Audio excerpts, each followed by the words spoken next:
Hello student, कैसे हैं आप लोग। मैं आपको यहाँ पे हिंदी की परीक्षा वाली सीरीज कंप्लीट कर रहा हूँ, जिसके अंतर्गत लास्ट क्लास में मैंने आप ये जो साहित्य वाला अध्याय है मैंने यहाँ पे शुरू कर दिया था। और मैंने शुरू की जो 3 थे, कबीर, सूर, तुलसी, मैंने आपको पढ़ा दिए थे। अब उससे आगे बात करते हैं। इस लेक्चर में बहुत ही इंपॉर्टेंट बात करेंगे, वो रहेगा आपका छायावाद। ठीक है, छायावाद के सबसे पहली बात तो आपको हमें जाननी चाहिए कि छायावाद में 4 प्रमुख साहित्यकार हैं। ठीक है, जिन्हें छायावाद का स्तंभ कहा है। छायावाद के 4 प्रमुख कवि हैं। ठीक है, कितने यहाँ पे 4 प्रमुख कवि हैं। इनको छायावाद का स्तंभ कहा जाता है। 4 है, इन्हें छायावाद का स्तंभ कहा जाता है। आपको ध्यान रखना है कौन कौन से सर। सबसे पहले इसमें नाम आता है जयशंकर प्रसाद। जयशंकर प्रसाद का इसमें पहले नाम आता है, प्रसाद। ठीक है, दूसरा इसमें नाम आता है सूर्यकांत त्रिपाठी निराला। सूर्यकांत त्रिपाठी निराला। ठीक है, तीसरे इसमें नाम आता है सुमित्रा नंदन पंत का। सुमित्रा, ठीक है, नंदन पंत, इसमें तीसरा ही नाम आता है। चौथा नाम आता है इसमें महादेव वर्मा। महादेव वर्मा आपसे पूछेगा पहले क्वेश्चन, तो आपसे यहीं से आपसे ये पूछ लेता है कि छायावाद के 4 स्तंभों में से कौन शामिल नहीं है। तो कौन है यहाँ पे? जयशंकर प्रसाद, सूर्यकांत त्रिपाठी निराला, ठीक है, सुमित्रा नंदन पंत और कौन सा यहाँ पे? महादेव वर्मा। आपको ये 4 नाम आपको याद रखना। देखिए यहाँ पे इसमें छायावाद के बारे में आपको ध्यान रखना भी। जयशंकर प्रसाद को छायावाद का ब्रह्मा कहा जाता है। ठीक है, सुमित्रा नंदन पंत को छायावाद का विष्णु कहा जाता है, विष्णु। ठीक है, और सूर्यकांत त्रिपाठी निराला को छायावाद का महेश कहा जाता है, ब्रह्मा विष्णु महेश। ठीक है, इनको ऐसी कोई उपाधि दी नहीं गई है फिलहाल अभी तक। ठीक है, देखिए अब हम सबसे पहले हम बात करते हैं किसके यहाँ पे? जयशंकर प्रसाद की। बहुत इंपॉर्टेंट आपके लिए रहने वाला है। देखिए छायावाद से आपसे एक ना एक क्वेश्चन आपसे जरूर पूछ लेगा। ठीक है, 4 ही आपको पढ़ने हैं। सबसे पहले बात करते हैं हम जयशंकर प्रसाद की। जब हम जयशंकर प्रसाद की बात करेंगे, जयशंकर प्रसाद, आपको देखिए ये आपको सब नोट भी करना है। ऐसा नहीं कि खाली कथा की तरह सुनना नहीं, ये नोट भी करना है। और देखिए मैं आपको बहुत ज़्यादा सिलेक्टिव में आपको साहित्य पढ़ा रहा हूँ। ठीक है ना, और ऐसा मेरा मानना है, मैं आपको एनसीईआरटी से बेसिकली करा रहा हूँ। ठीक है, तो मेरा ऐसा मानना है कि अगर आप इतना पढ़ लेते हैं तो मुझे लगता नहीं कि आपको इससे आगे आपको ज़्यादा कुछ पढ़ने की आवश्यकता होगी इसमें। ठीक है, देखिए जयशंकर प्रसाद की अगर बात करते हैं, सबसे पहले इनका जन्म आप याद रखना। इनका जन्म आपका 30 जनवरी 1890 में इनका जन्म हुआ था। ठीक है, कहाँ होता सर? वाराणसी में। वाराणसी में इनका जन्म हुआ था। कहाँ पड़ता है? यूपी में। पहली बार आपको ये ध्यान रखने के बारे में। ठीक है, दूसरी यहाँ पे जयशंकर प्रसाद को बहुत सारे उपनाम इन्हें दिए गए हैं। उपनाम इनको बहुत सारे दिए गए हैं। उपनामों में आपको पहले याद रखना इन्हें आधुनिक, ठीक है, इन्हें आधुनिक कविता का इन्हें सुमेरु कहा गया है। आधुनिक कविता का इनको सुमेरु कहा गया। दूसरा, ये छायावाद के हैं, इसलिए इन्हें छायावाद का ध्यान रखें, छायावाद का उपनिषद कहा जाता है। उपनिषद, ठीक है, उपनिषद का मतलब बेसिकली क्या होता है? उप का मतलब होता है समीप, निषद का मतलब होता है बैठना। ठीक है, समीप बैठ करके ज्ञान जो प्राप्त किया जाता है उसे उपनिषद कहा जाता है। आपने वेद, पुराण, उपनिषद सुने होंगे। तो जितना भी छायावादी साहित्य है, कुछ ऐसा कहने का मतलब है छायावादी साहित्य है, इनके समीप या इनसे ही सीख करके जो साहित्य है वो लिखा गया। आप ही ध्यान रखना। ठीक है, देखिए यहाँ पे अगला, इन्हीं को एक नाम और देते हैं, इन्हें हिंदी साहित्य, लिखो, इन्हें हिंदी साहित्य का ताजमहल न कहा जाता है। का ताजमहल, हिंदी साहित्य का ताजमहल भी इन्हीं को कहते हैं। आपको इनके 3 नाम आपको याद रखने हैं। ठीक है, और चौथा इनका सबसे प्रमुख नाम, इन्हें नाटक सम्राट कहा जाता है, सम्राट। ठीक है, जबकि उपन्यास सम्राट कौन है? प्रेमचंद। प्रेमचंद कौन है? उपन्यास सम्राट। ये कौन है? नाटक सम्राट। ध्यान रखना बे, जब मैं नाटक सम्राट की बात करता हूं तो बात ये आती है सर, इनको नाटक सम्राट हम क्यों कह रहे हैं? मतलब इनके प्रमुख नाटक कौन कौन से? देखिए यहाँ पे इनके नाटकों में आपको यहाँ पे मेन, आपको यहाँ पे कुछ मैं आपको बताता हूँ। आपको यहाँ पे लगभग 7-8 आपको याद रखने हैं। पहला इनका एक नाटक है, उसका नाम है चंद्रगुप्त। बहुत ज्यादा इंपॉर्टेंट, आपको याद रखें चंद्रगुप्त। ठीक है, दूसरा आपको यहां पे याद रखना है स्कंदगुप्त। तीसरा आपको यहां पे याद रखना है ध्रुव स्वामिनी। ठीक है, ये 3 आपको पहले, और एक चौथा आपको यहां पे याद रखना है। ठीक है, चौथा राज्यश्री। ठीक है, आपको यहां पे एक चौथा राज्यश्री आपको याद रखना है। ठीक है, सर राजश्री कौन थी? ये हर्षवर्धन की बहन हुआ करती थी, ठीक है। देखिए चंद्रगुप्त कौन है? ये गुप्त वंश का है, ठीक है, चंद्रगुप्त। दूसरा आपका स्कंदगुप्त है, ध्रुव स्वामिनी है और राजश्री है, ठीक है। ये इन्होंने गुप्त वंश से रिलेटेड कुछ इन्होंने ये नाटक लिखे, आप ये ध्यान रख लेना, ठीक है। देखिए इसके अलावा पे दो आपको और याद रखने हैं, ठीक है। एक आपको याद रखना पे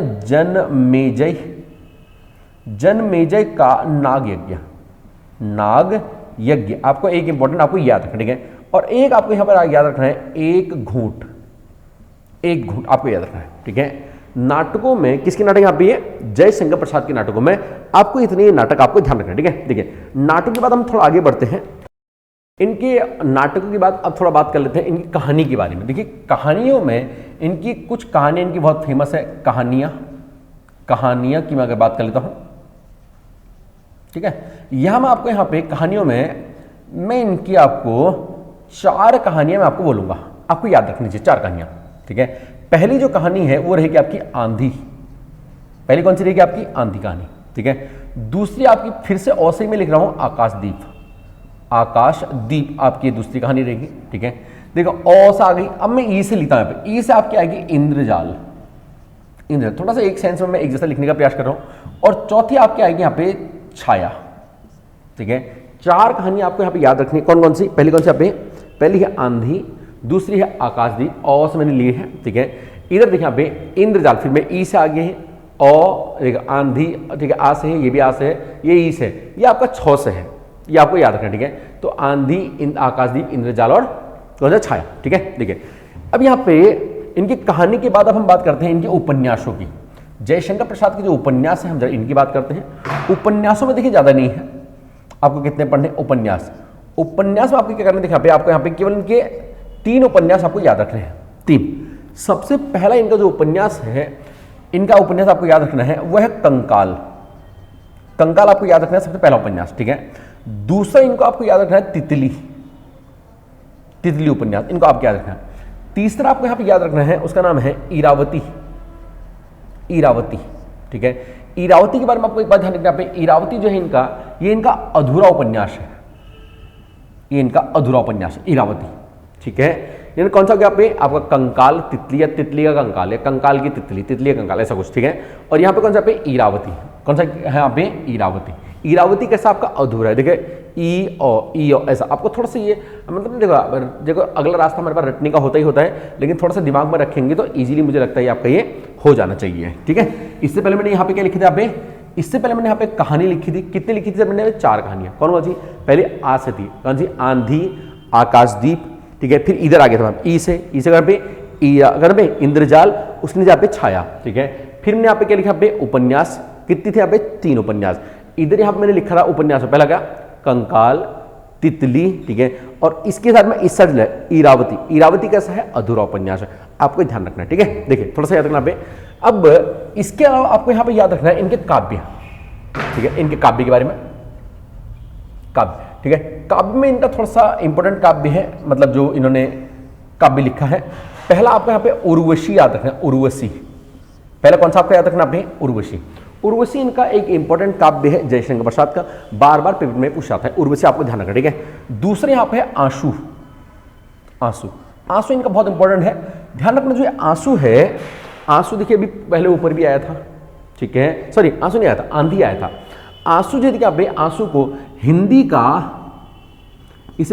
का मेघदूत कहा जाता है, मेघदूत, ठीक है। मेघदूत आप जानते हो कालिदास की रचना है जो संस्कृत में लिखी गई है, ठीक है।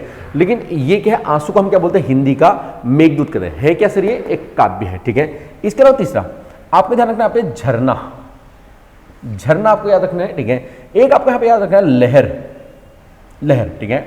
यानी कौन कौन देखा पे? सबसे पहले यहाँ पे उर्वशी, आंसू, या तो आप इसको ऐसा कर लो, देखा पे पहले मैं ओ को ले आता हूँ, यानी कि आंसू मैं ऐसे लेता, आंसू ये आपको ऊपर चले जाएगा, ठीक है ना। आंसू उर्वशी,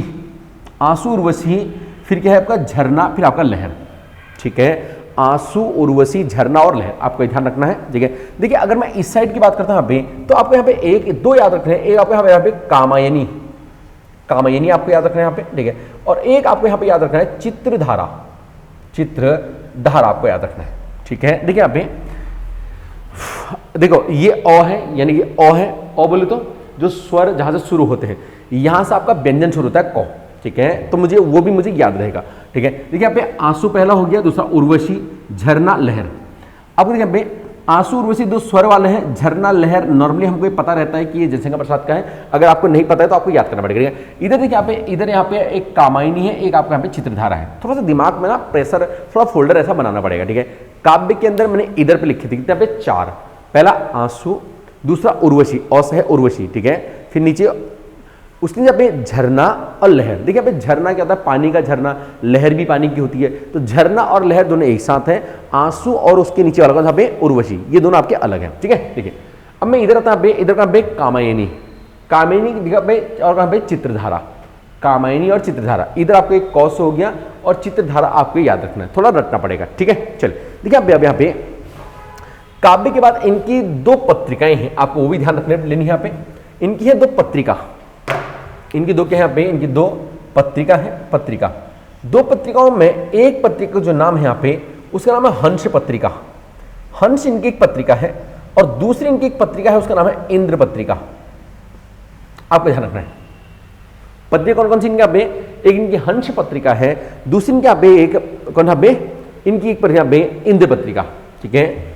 आपको याद रखना है हंस और इंद्र, ठीक है, क्या ये पत्रिकाएं हैं। तो बेसिकली इनके बारे में हमने क्या पढ़ा पे, 4-5 आइटम पढ़े। पहला नाटक, दूसरा कहानी, तीसरा उपन्यास, चौथा यहाँ पे क्या पत्रिका, ठीक है। ज्यादा नहीं है, अगर आप 2-3 बार आप करोगे मुझे लगता है बहुत आसानी से आप कर जाओगे। और जयशंकर प्रसाद के बारे में आपसे इससे ज्यादा नहीं पूछेगा, टेंशन लेने का नहीं है। एनसीईआरटी बेस्ड, जो एनसीईआरटी में आपका लगभग इनके बारे में इतना ही दिया होगा, ठीक है। चलो अब जयशंकर प्रसाद के बाद अब मैं थोड़ा सा आगे बढ़ता हूं, ठीक है। अब बात करते हैं सूर्यकांत त्रिपाठी निराला के बारे में। देखिए इनके बारे में आपसे क्या क्या पूछ सकता है। सबसे पहले इनका जन्म याद रख लेना, इनका जन्म जो है यहाँ पे 21 फरवरी। देखिए छायावाद वाले जितने भी हैं इन चारों के ही जन्म आपको याद रख लेने हैं, ठीक है। बाकी कबीर सूर तुलसी में ज़्यादा उतर आता नहीं है, कबीरदास का आपने याद रख लिया है, ठीक है। सूर तुलसी बाकी औरों का नहीं, ठीक है। देखिए 21 फरवरी 1899 में इनका जन्म हुआ था। सर कहाँ हुआ था जन्म इनका हुआ था बंगाल में, ठीक है, बंगाल के अंदर इनका जन्म हुआ था, आपको याद रखना है। दूसरी देखिए पे ये जो सूर्यकांत त्रिपाठी निराला है, इनके कुछ उपनाम हैं, इनके कुछ आपको उपनाम याद रखने हैं। सबसे पहली बात, इनको मुक्तक छंद का इनको प्रवर्तक कहा गया है, ठीक है। इनकी एक रचना है बादल राग, जो मुक्तक छंद में लिखी गई है, और मुक्तक छंद में लिखी गई वो एकमात्र रचना है, ठीक है। इनको मुक्तक छंद का प्रवर्तक कहा जाता है। आपको एक बात ये याद रखनी सबसे पहले, ठीक है। लिखो इन्हें मुक्तक छंद, मुक्तक, इनको देखो मुक्तक छंद का प्रवर्तक इन्हें कहा जाता है, ठीक है। इनकी एकमात्र रचना कौन सी यहाँ पे, कौन सा, बादल राग। आपको ध्यान रखना है बादल राग जो है ये मुक्तक छंद की एकमात्र रचना है। बादल राग ये मुक्तक छंद की एकमात्र रचना है, ठीक है, ठीक है। दूसरा, इनको बसंत का कवि कहा, बसंत का इन्हें कवि कहा जाता है, आपको ये ध्यान रखना है। तीसरा, इनको यहाँ पे, ठीक है, इनको एक आध बात आपको ध्यान रखनी है, बसंत कवि, ठीक है, इनको क्रांतिवीर कहा गया है, इन्हें क्रांतिवीर कहा गया है। चौथा, इनको दीनों का मसीहा, दीन मतलब जो दीन दुखियारी होते हैं, दीनों का मसीहा, इन्हें दीनों का मसीहा इनको कहा गया है, ठीक है। इसके अलावा इनको एक यहाँ पे आपको ध्यान रखना है, ठीक है, इनके उपनामों में, ठीक है, मैं आपको बताता हूँ, इनके उपनाम में आपको याद रखना है एक टैगोर, ठीक है, एक आपको इनका नाम है टैगोर आपको यहाँ याद रखना है, ठीक है। एक इनको रखना है विद्रोह का कवि, ठीक है, इनको एक विद्रोह का कवि कहा जाता है, विद्रोह का कवि आपको यहाँ पे ध्यान रखना है, ठीक है। आपको इतनी इनकी उपनाम आपको याद रख लेना है, ठीक है। क्या यहाँ पे, पहला मुक्तक छंद का प्रवर्तक, दूसरा बसंत का कवि, तीसरा क्रांतिवीर, चौथा दीनों का मसीहा, और टैगोर और विद्रोह का कवि। किसे बोलते हैं आप बे, सूर्यकांत त्रिपाठी निराला को, ठीक है। इनके बारे में पूछा था पे, मुक्तक छंद में एकमात्र रचना कौन सी यहाँ पे, बादल राग, आपको याद रखनी है, बहुत इंपॉर्टेंट पूछ जाते हैं इनके बारे में। देखिए यहाँ पे अब बात करते हैं, जो सूर्यकांत त्रिपाठी निराला हैं, इनका एक कथन बहुत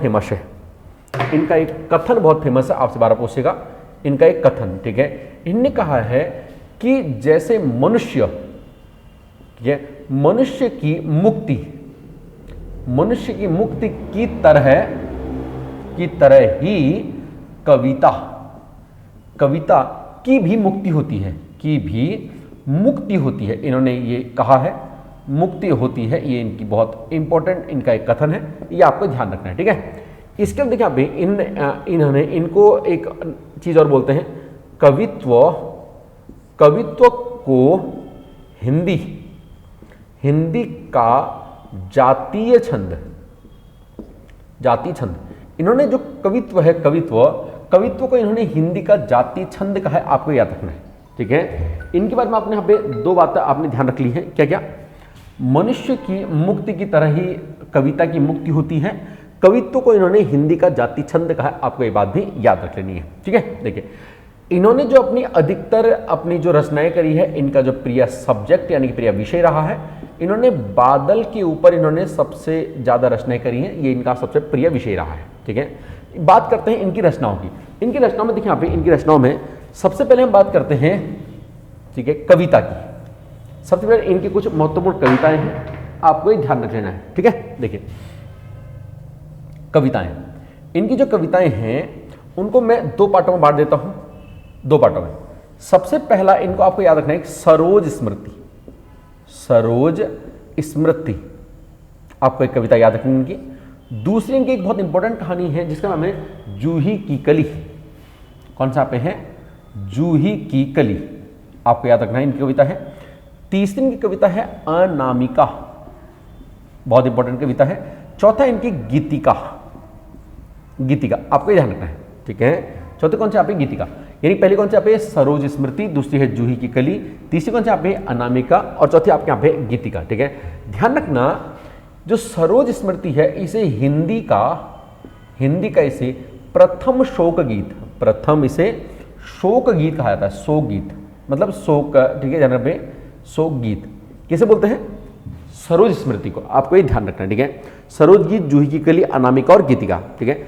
इसके अलावा देखिए यहाँ पे इनके कविताओं में इस साइड में अगर चलता हूं तो आपको याद है यहाँ पे कुकुरमुत्ता, ठीक है। कुकुरमुत्ता आपको यहाँ पे ध्यान रखनी है, कुकुरमुत्ता इनकी एक रचना है। इसके अलावा एक आपको यहाँ पे याद रखनी है नए पत्ते, आपको याद रखना यहाँ पे क्या? नए पत्ते, इंपॉर्टेंट है, नए पत्ते। एक आपको यहाँ पे याद रखनी है यहाँ पे बादल राग, कौन है भैया?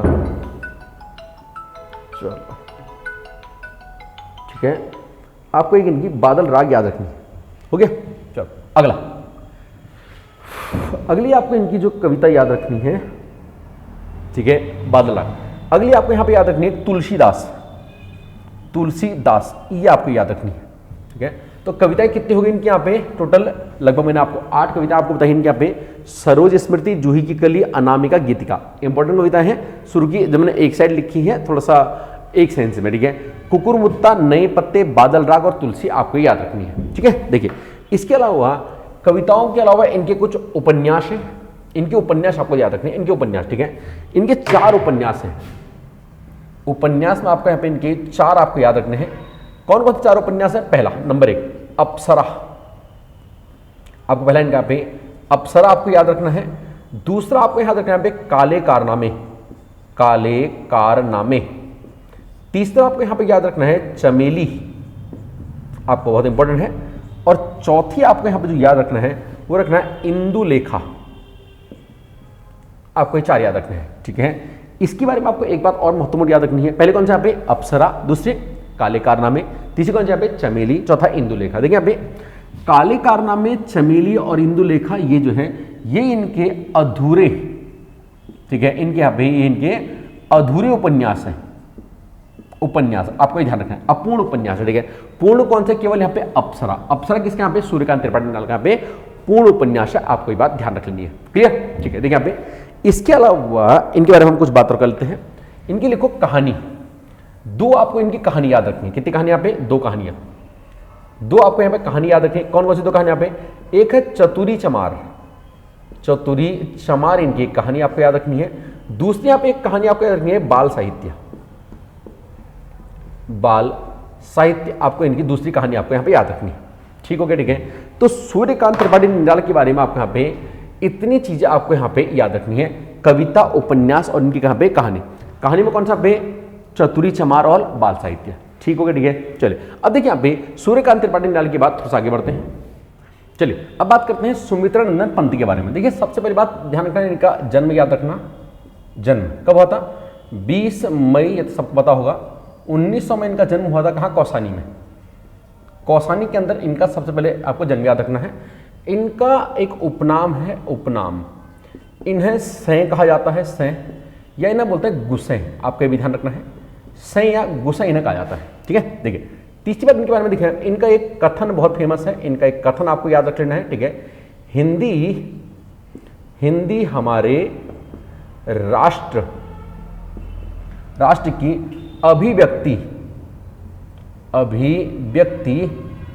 व्यक्ति का सर्वोत्तम स्रोत है। इन्होंने कहा है सर्वोत्तम।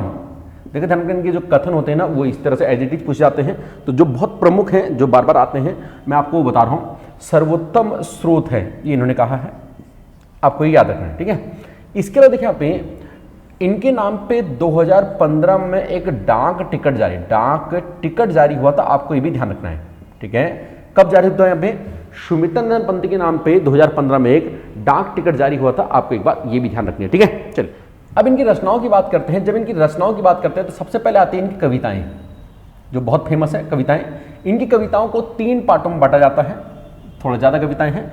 पहली इन्होंने जो कविताएं लिखी हैं वो छायावाद के ऊपर लिखी है, छायावाद, क्योंकि छायावादी ही हैं, बेसिकली हैं छायावादी कवि हैं, तो छायावाद के ऊपर लिखी है इन्होंने। दूसरा इसका अगला जो आपका अगला आता है, छायावाद का एक बाद आपका था प्रगतिवाद, एक था आपका प्रयोगवाद, अगर आपको समझ में आ रहा हो। ठीक है, तो अगला इन्होंने जो लिखी है वो प्रगतिवादी कविताएं, प्रगतिवाद से जुड़ी कविताएं लिखी हैं। अगला जो यहाँ पे जो प्रयोगवाद था, ठीक है, इसी को नवचेतनवाद भी कहते हैं, तो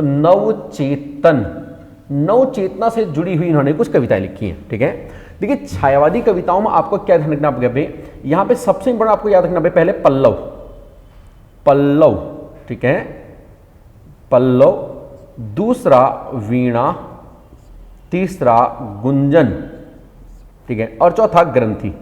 आपको सबसे पहले याद रखनी है। ठीक है, आपने बचपन से पढ़े होंगे पल्लव, वीणा, गुंजन, ग्रंथि, तो सुमित्रा नंदन पंत के हैं ये 4 आपकी ये कविताएं हैं। ठीक है। देखिए यहाँ पे जो पल्लव है, पल्लव को हिंदी का घोषणा पत्र कहते हैं, इसे हिंदी का घोषणा पत्र कहते हैं, आप ये ध्यान रखना।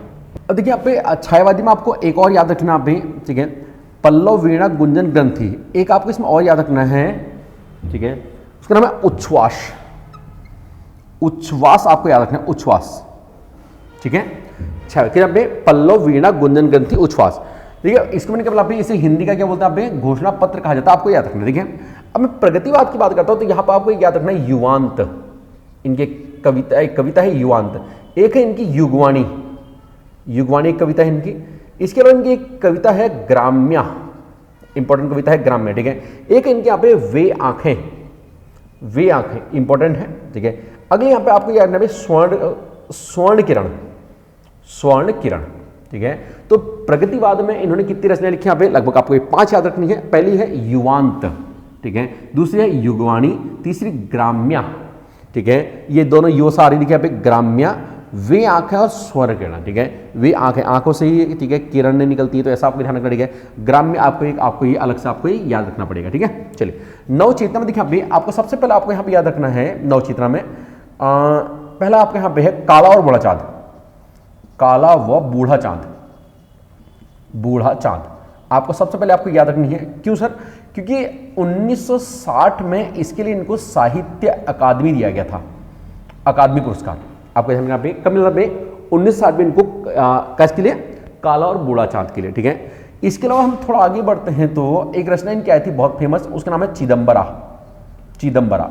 इसके लिए इनको 1968 में इनको ज्ञानपीठ मिला, ज्ञानपीठ, आपको ये ध्यान रखना है। ठीक है, इसके अलावा इनको आप दिखा, इसके अलावा आपको यहाँ पे इनको उत्तरा, इनकी एक रचना है उत्तरा। ठीक है, उत्तरा, तो कितने हो गए यहाँ पे, काला और बूढ़ा चांद, चिदम्बरा और उत्तरा, 3 आपको यहाँ पे याद रखने। ठीक है, तो ये है इनकी ओवरऑल यहाँ पे कविताएं जो आपको याद रखनी है। ठीक है, देखिए कविताओं के बाद इनके कुछ उपन्यास, इनकी कविताएं ज्यादातर पूछी जाती हैं। ठीक है, इनके कुछ उपन्यास देखिए, एक बात आप ये समझ लेना आप, एक बात ये समझना आप, एग्जाम में वो ज़्यादा पूछी जाती हैं जिसके लिए वो बंदा फेमस है। प्रेमचंद्र का पूछा जाएगा तो नाटक पूछे जाएंगे, ठीक है, सॉरी उपन्यास पूछे जाएंगे। जयशंकर प्रसाद के आएंगे तो ज़्यादातर नाटक आएंगे, लेकिन मैं ऐसा नहीं बोल रहा कि और कुछ नहीं आएगा, और कुछ नहीं आता तो पढ़ाते नहीं वहाँ पे, ठीक है ना, और कुछ भी आता है, लेकिन ज़्यादातर क्या आएंगे आपके यहाँ पे नाटक, उपन्यास, किसके यहाँ पे नाटक आएंगे, किसके, जयशंकर, ठीक है। इनके आएंगे तो इनकी ज़्यादातर कविताएं आएंगी, ठीक है। देखिए यहाँ पे इनके, अगर मैं उपन्यास की बात करता हूँ, इनके उपन्यास, ठीक है, इनके उपन्यास की अगर बात करता हूँ तो आपको इनके कुछ उपन्यास आपको याद रखने हैं। पहला आपको याद रखना है सुधा, ठीक है, सुधाकर प्रिय, इनकी एक यहाँ पे है सुधाकर प्रिय, ठीक है। दूसरा आपको इनका याद रखना है, दूसरा, ठीक है, शब्द शिल्पी और प्रकृति का चितेरा, एक यहाँ पे इनका शब्द शिल्पी आपको याद रखना है। एक आपके यहाँ पे प्रकृति का चितेरा,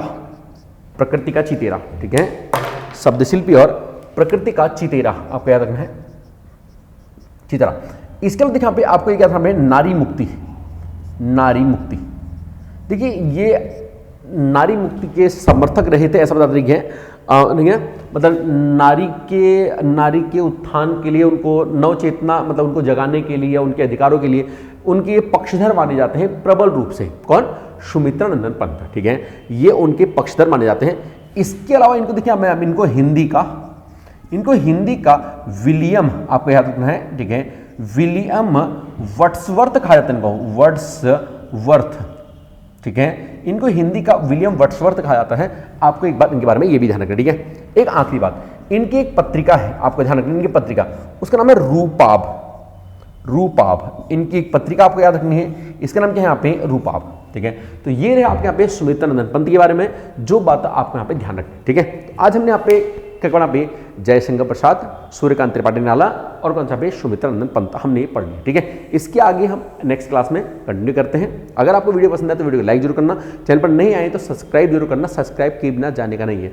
आज अगर ठीक बात करी तो आगे भी ठीक ठाक ही बात करेंगे, ठीक है। चलिए सब्सक्राइब कर लेना और अपने फ्रेंड सर्कल में शेयर जरूर कर देना, 2-4 लोगों में भेज ही देना, क्या फर्क पड़ेगा आपको, ठीक है। Okay, thank you, all the best.